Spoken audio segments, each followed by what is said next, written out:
What's up, guys? We are back with another review, taking a look at a Marvel Legends figure, which it's been a little while since I've done one of these, but we're taking a look at the Maximum Series Hulk. Now, we've got two Max figures so far. I did not take a look at Spider-Man. I do have him, so we can kind of play around with both.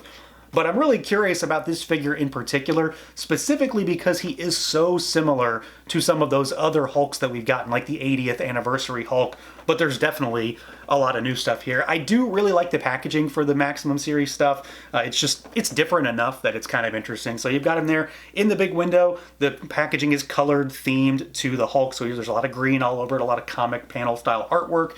You've got product shots on the spine, and then the back of the box gives you a massive shot of Hulk doing, the thunderclap kind of move. So yeah, let's do it. Let's pull him out and take a look.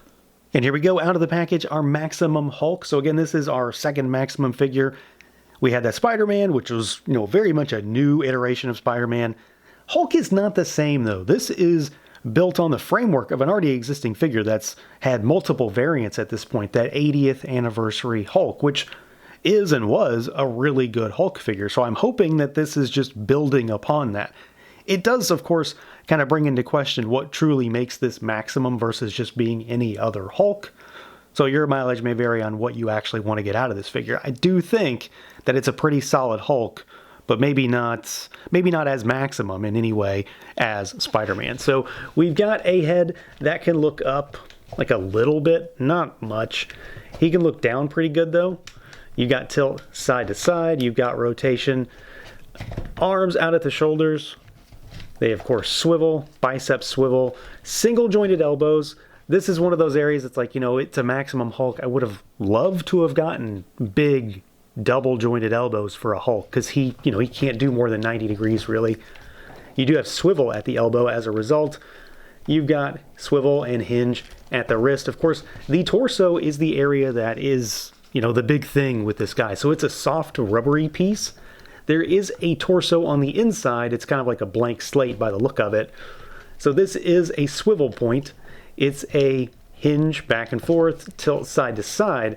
But the whole point of the chest is to allow him to do this because you do have butterfly joints to get him to cross his hands. So you can get him to go all the way across. It's kind of weird looking from the top, I'm not going to lie. And if you want to play around with it more, you can move the biceps around a little bit. You can, of course, straighten or curve the arms to achieve a little bit further range. But if you push it, you can get him to cross his hands. And of course, he does have the thunderclap accessory piece. And that's kind of one of the big things, is to be able to showcase him actually doing it and having his hands actually touch. So I think it works pretty well. I am kind of, I'm always kind of cautious about this kind of thing to see, okay, is this material going to stand the test of time, that kind of thing. But, right now, day one, I think it's pretty cool. And it essentially does what was advertised, I think. I'm not really finding any problems with it. Of course, there is an accessory that goes with it. That's a little bit different because it has to kind of hold all that stuff together. And it does present some balance issues as well when you got his arms fully outstretched like that. But at the same time, it does work. It is doing what they said. He does have a waist twist down here, but it's just a waist twist. Legs go out only about yay far. He can't do the full splits, of course. He can kick about almost all the way up. Goes backwards. He does have double jointed knees. They are, older, so they've got pins in them still. And then you've got rocker. And you've got hinges, really good hinges actually, on these ankles. And then he does have toe hinges on these new feet. So there are a few differences beyond just that torso, but I think he moves fairly well. Of course, I would have loved to have seen double jointed elbows on this guy. And in some instances, the up range on the neck isn't that great. But overwhelmingly, it's still kind of exactly what you expect to get out of a Hulk, plus a little bit extra. Now, as far as the overall look and feel, this Hulk is very similar to that 80th anniversary Hulk. So I kind of just want to bring them out and kind of do a quick comparison because there's not a lot to talk about here. I think there might be some stuff that's different on this Hulk than people don't realize, but overwhelmingly, they are very, very similar. So this is, of course, the 80th anniversary Hulk that we got in that Wolverine 2-pack that he came with.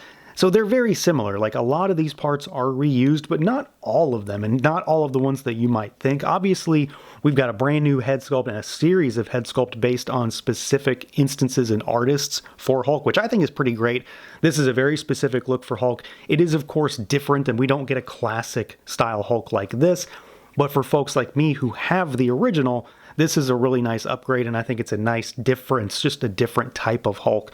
And in general, I think the head sculpt looks pretty terrific. Whether you like this look for Hulk or not, I think it looks good. But we've got things like new shoulders. Like these are not the same shoulders on the new Hulk versus the old. The abs are different. They're not the same sculpt. Now the legs are the same as far as like the pants and everything, but you do have a slightly more, I don't know, like fuchsia colored pants rather than that dark purple. And there is a little bit of paint. It's honestly not all that nicely applied. You've got kind of, I guess, what's supposed to be fraying around the waist, all the holes, and then the tatters at, at the ends. And then he does have new feet, obviously. I will say that I do feel like there is maybe a little bit more shading on the older figure than the new. And now that I kind of look at him a little bit more closely and more in more length together, I do think there's more shading on the old than the new, which is kind of unfortunate and a little bit annoying at the same time, I suppose. But I do think in general, this looks really good. Like he looks super, super evil in this particular configuration with this portrait on him. It's a really different kind of Hulk to be on the shelf versus, this one, which definitely is what I think of when I think of a classic Hulk. So he does have, a lot of the same kind of hallmarks and callbacks to the 80th anniversary Hulk, but he is a little bit different. It's a lot of like minor things when it comes to the sculpt. And then of course, you've got situations like what's this right here, where the little, the bib over that torso can get kind of bunched up and you'll have a weird looking pec or something. But I think he does look pretty solid, pretty menacing and bulky and very, very chunky, and kind of the puffiness of that chest I think makes him look a little bit more imposing too. It is very jarring at first because it's a Marvel Legends figure, but I think it works fairly well. And then just to throw him in, here is, for a quick size comparison, here is the Maximum Spider-Man, just to give you an idea of where they stack up between our two Max figures so far. So he comes up to about mid-pec on Hulk. He's got a lot of size. If you're familiar with the 80th anniversary figure, you basically know what you're working with here, save for some, maybe paint differences and then a handful of small parts differences that, until you get them right next to each other, aren't all that noticeable. Now, as far as accessories goes, this is another area that's really different for Hulk, in particular compared to the other ones, the 80th anniversary in particular, and a lot of Hulks in general really don't come with much of anything. So this is a big difference. To start with, we do get some extra heads. Of course, again, all of these are kind of meant to be different iterations of Hulk, different artists, not really related in any way. So you've got, we've got this one on him in the box. We've got this one here with the mop top haircut, with the very angry expression and the enormous maw of teeth. Teeth on this are honestly kind of not great when it comes to paint. Same, actually, for all of them, really. The head sculpts in general look good. I'd say when looking at them, the paint is a little bit not great on the teeth area, a little thin. The eyes, however, look really good, especially on the McGinnis head sculpt here. I'm a really big fan of this one. The nice, like, roaring sculpt, so I have him, kind of going to town on somebody. Really good highlights of green in that hair also. He does come with a bunch of extra hands, so we got fists on him in the box. Of course, we're going to talk about these again, but we've got the clapping hands. You get a single right grasping hand. It's a more open gripping hand, and then you get a full-on left hand gripping hand that is specifically meant for this stuff. So you've got a missile, and I believe this was one of the teases they did in a live stream for, to showcase an upcoming figure. So you've got the front half with some wires hanging out of it. You've got the back half, and then you've got a removable fire piece here. Not really any paint on this thing. It's definitely not the star of the show, but you've got that if you want to have him tearing apart some stuff. And then, of course, we get the actual thunderclap accessory. So we get stuff like this. You get this big energy effect that comes off to simulate, the wind and air whooshing past as he's clapping his hands. You get two of these, of course, one for each side.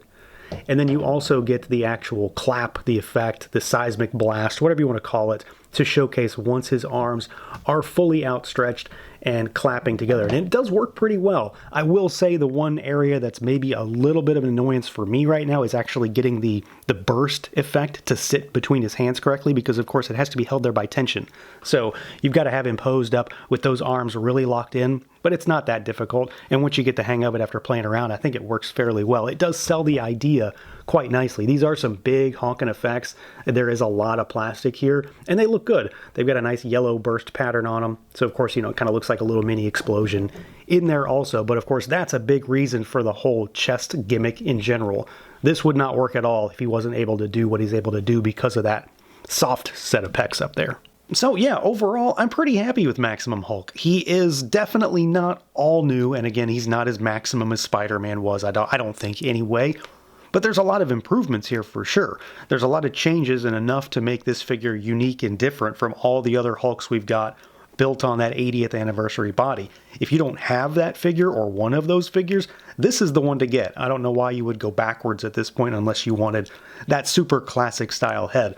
But I do like what they did with the soft rubbery chest. It is really different for a Marvel Legends figure, but I think it works pretty well here, and it definitely works when you want to do the clap attack. He does come with some solid head sculpts. He's got some cool accessories. They are, of course, very specific kind of accessories for Hulk, but overwhelmingly, I think there's a lot of cool stuff here. He's not perfect. He's not as maximum as Spider-Man, I don't think, but he's still a lot of fun. So that's going to do it for this look at the Marvel Legends Maximum Hulk. Let me know what you guys think. Feel free to like, comment, subscribe, and share, and until next time.